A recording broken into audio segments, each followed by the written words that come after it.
San Salvador Island on October 12, 1492, he had with him at least one Muslim and 3 Moriscos.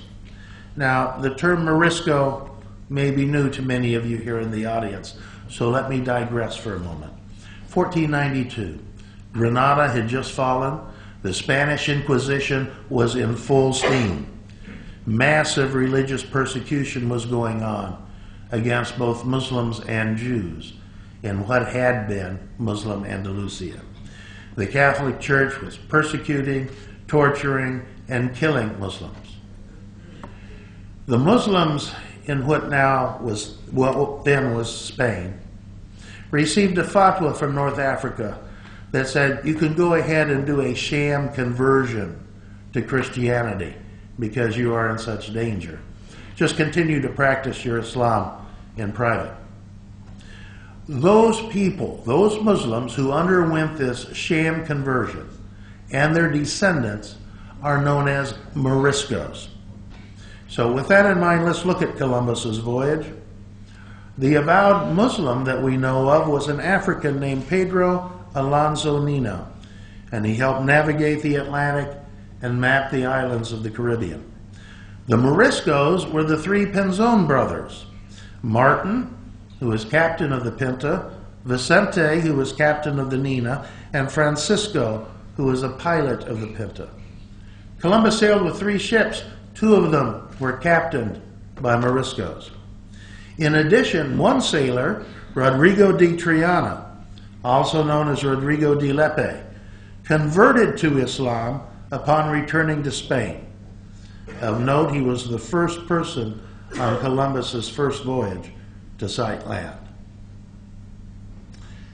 We were there with Columbus, and we were there with the following Spanish conquistadors. Again, the Spanish Inquisition was going full steam in Spain, and many Muslims were looking for any way out from that country. One way out was to join the Spanish expeditions to the New World. And so Muslims were part and parcel of almost every one of the early Spanish explorations of the America. For example, we can point to Nuflo de Olano, who was an African Muslim who accompanied Vasco de Balboa in his expedition. But perhaps the most famous of all the Muslims to accompany the Spanish conquistadors was Estevanico of Azamor. Estevanico means Little Stephen in Spanish. And Estevanico of Azamor, you'll find his name in the history books fairly prominently. Spanish language movies have been made about Estevanico of Azamor. He's a very famous person. Of course, those history books and those movies typically fail to mention that he was a Muslim and that Estevanico was not his real name, it was his slave name. His real name was Mustafa Zamori. And Mustafa was a Muslim born around the year 1500 in Azamor, Morocco. By 1527, he was a slave to a Spaniard named Andres Dorantes. On July 17, 1527, Mustafa and his owner sailed from Spain to the New World. They reached the island of Hispaniola in the Caribbean and joined the de Narvaez expedition of 5 ships and 500 to 600 men sailing to Florida. En route to Florida, this expedition was met with a hurricane. Some of the ships sank, losing all people on board. The surviving ships, upon landing in Florida, and the survivors disembarking from those ships, were immediately attacked by American Indians with a great loss of life. After that, Mustafa then led those who escaped the Indian attacks on a 5,000-mile westward journey on foot that took them through Florida, Alabama, Mississippi, Texas, and Mexico. The first person from the Old World to explore those states of the southeastern United States. By the time they reached Mexico City, Mustafa and only 3 others were still alive. But it wasn't just with the Spanish conquistadors. It was also with the early colonists. Consider the case of the Santa Elena colony. It was established in what is now South Carolina by Spain in 1566 and lasted for over 20 years. The early colonists, about 200 in number, were recruited from the Galician mountains in northern Spain and Portugal.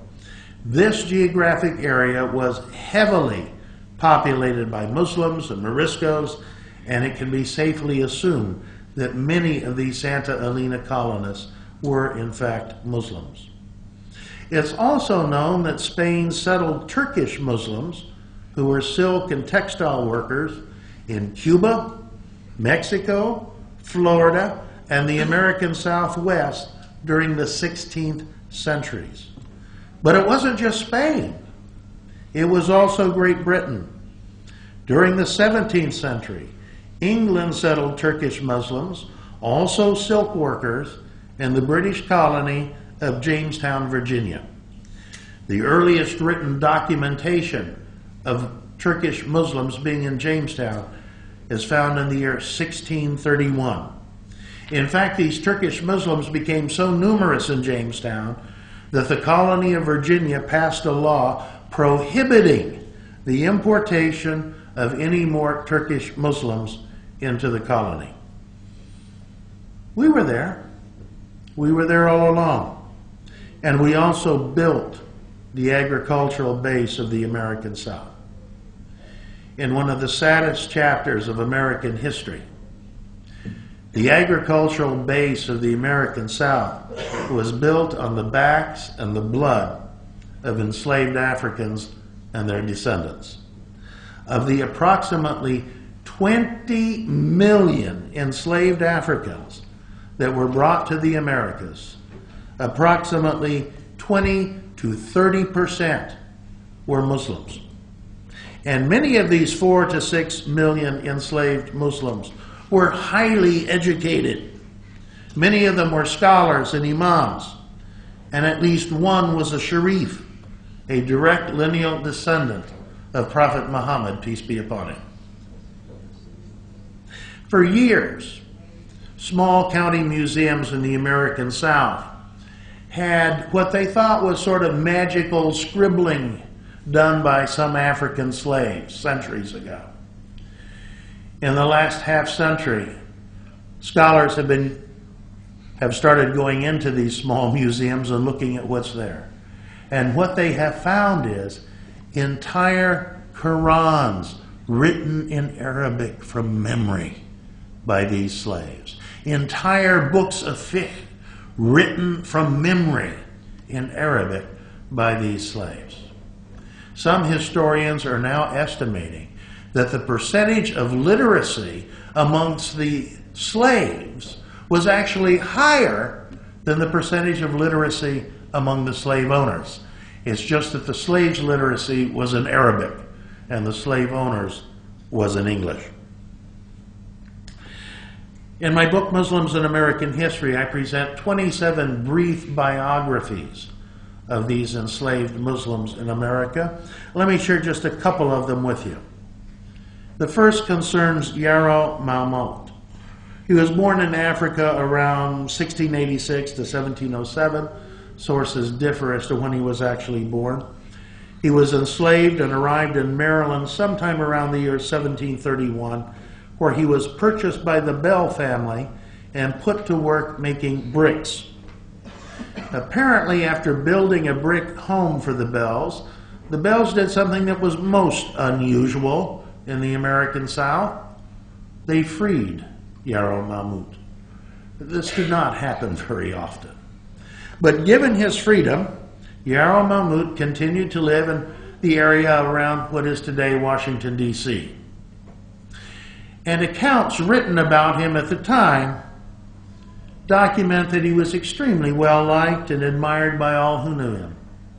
Those accounts also document the fact that he could be observed publicly walking down the streets and singing praises to Allah.